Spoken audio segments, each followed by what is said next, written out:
Réalt, the Irish word for star.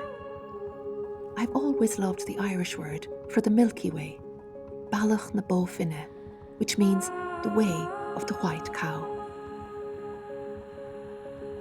It is said that the Milky Way is a mirror of the River Boyne in County Meath.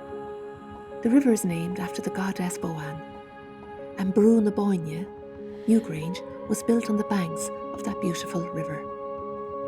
As the story goes, the way of the white or fair cow got its name from a cow who produces an endless supply of milk and leaves a trail of that milk across the night sky, creating stars.